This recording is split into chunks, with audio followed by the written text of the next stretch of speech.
Okay, so let's go on a little rant. That sounds fun. So this is my Digit Now, my video capture device that I use when I'm servicing a VCR and I want to show you the video quality without pointing the camera directly at the screen.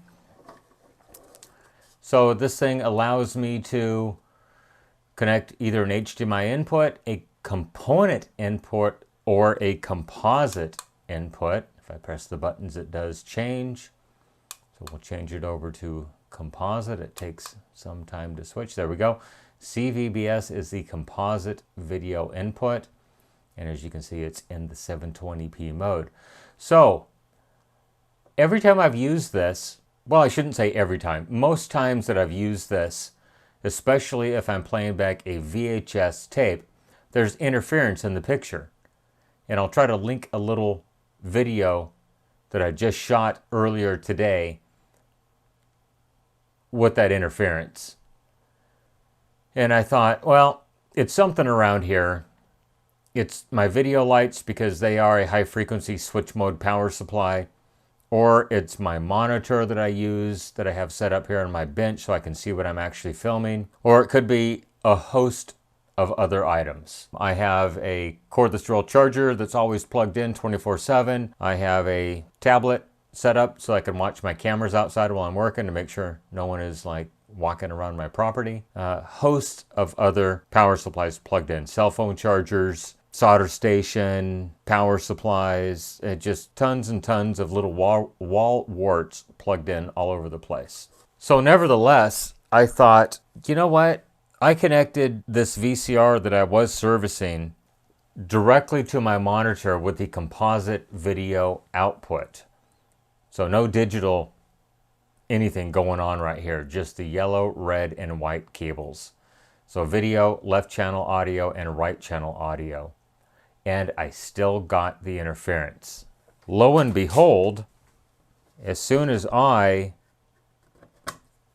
unplugged this from my capture device, the interference completely went away. So I thought, I'm just going to go ahead and tear apart the little 5 volt, I think it's a 2 amp rated adapter that came with this thing. Yeah, 5 volts, 2 amps.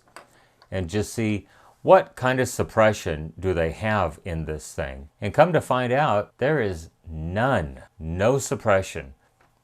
You can see the footprint for the common mode inductor right here that really would have probably suppressed 99% of the noise. All they put was a resistor under a piece of heat shrink. That's the fuse. They didn't even put an actual fuse on the pad. It says 2 amp, 250 volt. No fuse. That is the fuse. And so let's just go ahead and get the ohm meter out right here.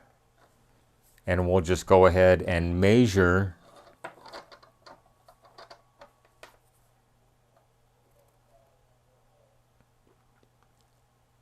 the 10 ohm resistor that they're using as a fuse.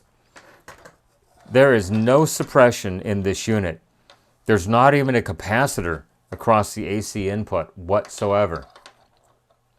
And as far as the choke on the output, it's a simple ferrite bead. I mean, basically 0 microhenries of suppression. They couldn't even wrap a ferrite with several turns to come up with a few microhenries of suppression. But absolute junk this thing is. So let me show you what I did to alleviate the problem. So I started with putting a ferrite bead on the cord just to see if that might help take some of the noise out, and it did absolutely nothing. But, wait for it. I promise it's coming. There's the strain relief, and I went ahead and spliced in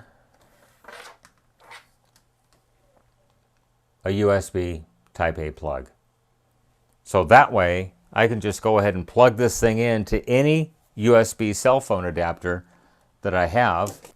In fact, here's one that's missing the case, but this is like a 3.5 amp cell phone adapter that I'm using. The case got broken a long time ago, but this thing works awesome. Somebody said I shouldn't use perfectly, so this thing works absolutely great. I just put some tape on there so I don't get shocked when I plug it. When I plug it in and unplug it.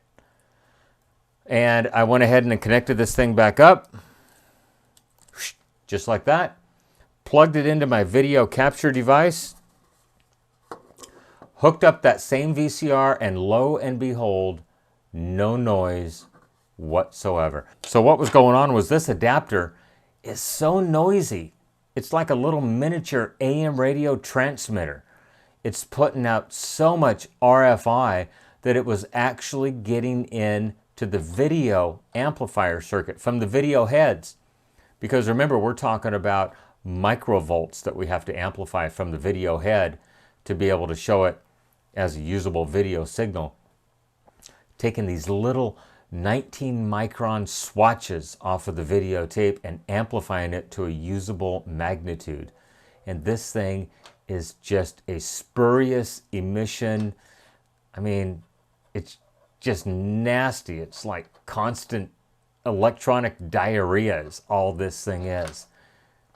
Anyhow, I certainly hope you enjoyed the rant on why some of my videos had noise in the picture.